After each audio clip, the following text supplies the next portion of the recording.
mechanics, and that's why she ran back and forth to the tunnel today. Let's get right into it, shall we? Like the video, hype the video, subscribe to the channel, and let me know your thoughts in the comment section below. Caitlin Clark says her in-game trips to the locker room were just for a little maintenance. Quote, just getting my back adjusted. I'm just getting my back adjusted. Is that what this organization is telling you? Caitlin Clark says her quick trips to the tunnel during the game were just, quote, getting my back adjusted. Says it can get out of line pretty quickly, but other than that, I feel Watch her great. body language closely. Getting your back adjusted during a game is not normal and could be a warning sign. What makes this more concerning is the timing. Caitlin Clark played all 40 games in her rookie season without missing any. I'm strictly talking about her body. They are damaging her body. How does someone who's never gotten injured ever in her lifetime suddenly now gets injured? Suddenly now it's a groin, and now it's a quad, and now it's my back.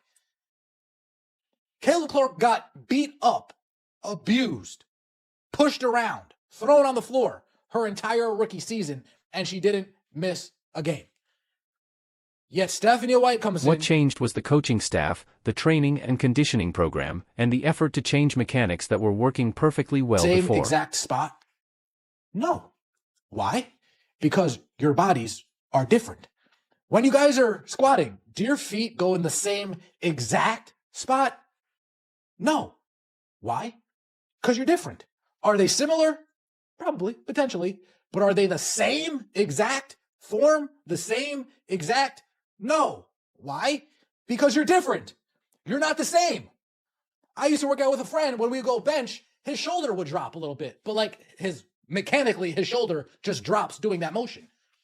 So if I was to change his mechanics to literally mimic my Here's what the Indiana Fever may not fully understand about biomechanics. The human body adapts to movement patterns over many years. Caitlin Clark developed her shooting form, running style, and jumping technique through thousands of hours of practice starting when she was a child.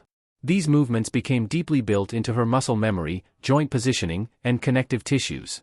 When coaches suddenly try to change an athlete's natural mechanics because they do not match an ideal model, they may not improve performance.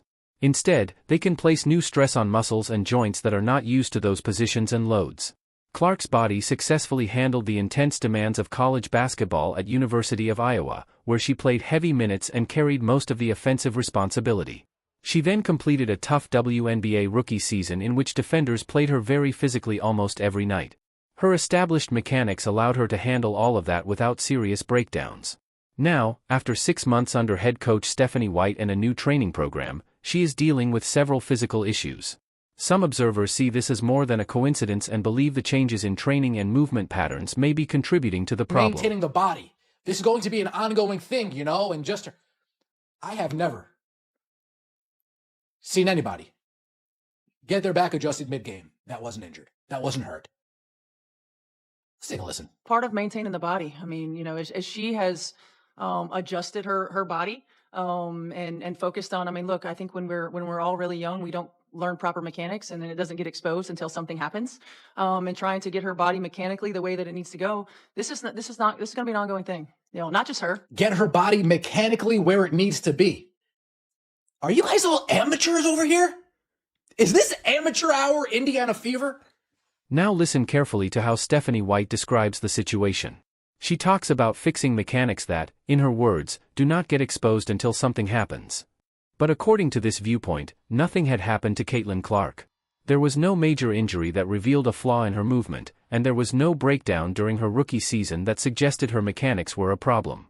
The argument is that White and her staff studied Clark's natural movement patterns and decided to change them based on theory rather than because of a proven issue. Instead of trusting the way Clark's body had moved successfully throughout her basketball career, they attempted to reshape it to fit an ideal model. Critics of this approach believe that is risky because changing long-established movement patterns can place new stress on muscles and joints. When White says this will be an ongoing process, some interpret that as a sign that these physical problems may continue. From that perspective, the injuries are being treated as routine maintenance rather than as a possible consequence of the new training methods. Professional athletes often receive treatment and body work, but needing a back adjustment during a game strikes some observers as a sign that something in the overall training approach may not be working as intended. The Indiana Fever lose to the Dallas Wings. They play no defense. Stephanie White comes out at the end of the game, says, we're not going to be able to outscore teams. Well, but you guys can't even stop a nosebleed. So you're not going to be able to outscore teams, and you can't play a lick of defense. So please, what is the path forward here? Scratch that. Stephanie White Game looks at against Austin. the Dallas Wings highlighted what some see as another major concern with the Indiana Fever coaching staff. The team allowed points in quick bursts, showed little defensive consistency, and appeared unprepared for Dallas's offensive plays. After the game, head coach Stephanie White said, "We're not going to be able to outscore teams in this league." But Caitlin Clark offered a different view, telling reporters that the offense was obviously not the issue. These two comments suggest a clear difference in how the coach and the team's star player see the problem.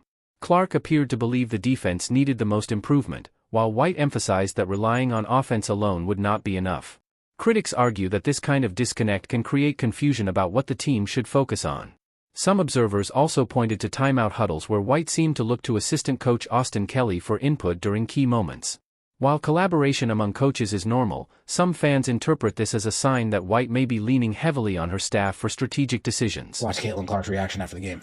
Yeah, I feel good.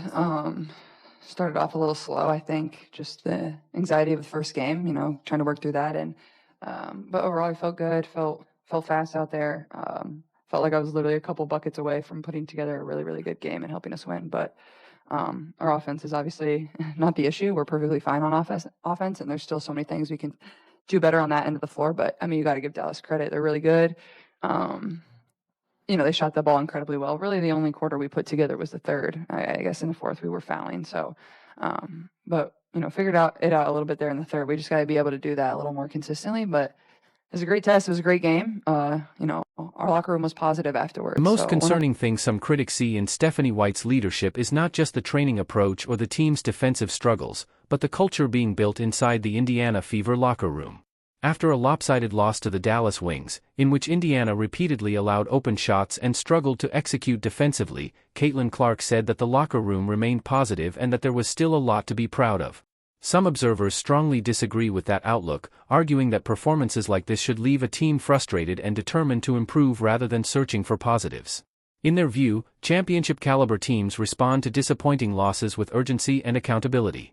They believe that if players are too comfortable after poor defensive efforts, it may reflect lower competitive standards. Critics argue that this mindset could be a sign of a more accepting attitude toward losing, and they worry that it may affect how the team handles setbacks throughout the season. Quickly, her back adjusted. Folks, when people have to get their back adjusted in the middle of the game, something is probably off. Something probably isn't right. But you know what? I got questions for Chloe Peterson. I have questions for Scott Agnes. I have questions for Hank. I have questions for all the beat writers that follow this team. We saw Caitlin Clark numerous times this offseason in a break. Did any of you stooges ask a question about that? Or was that on the index card that the Indiana Fever handed you saying... Some critics also believe the local media did not ask enough questions about Caitlin Clark's physical condition during the preseason. Reporters such as Chloe Peterson and Scott Agnes were covering the Indiana Fever daily and, according to this viewpoint, had opportunities to ask about Clark wearing a back brace in photos and videos from training camp. Supporters of this criticism argue that concerns about the health and conditioning of a franchise player should have been explored sooner. Instead, they feel the issue received more attention only after Clark was seen getting treatment during a regular season game. These observers believe that beat reporters have a responsibility to ask difficult questions, especially when they involve the well-being of a high-profile athlete. They also disagree with the explanation that this was simply routine maintenance, arguing that fans deserved earlier and more detailed reporting about any ongoing physical issues Clark may have been managing. Tons of sports, basketball, football, baseball, you fucking name it. I've been to the games plenty of times, and I don't see so-and-so randomly get up in the middle of the fucking game while they're on the bench and say, hey, I need my back realigned.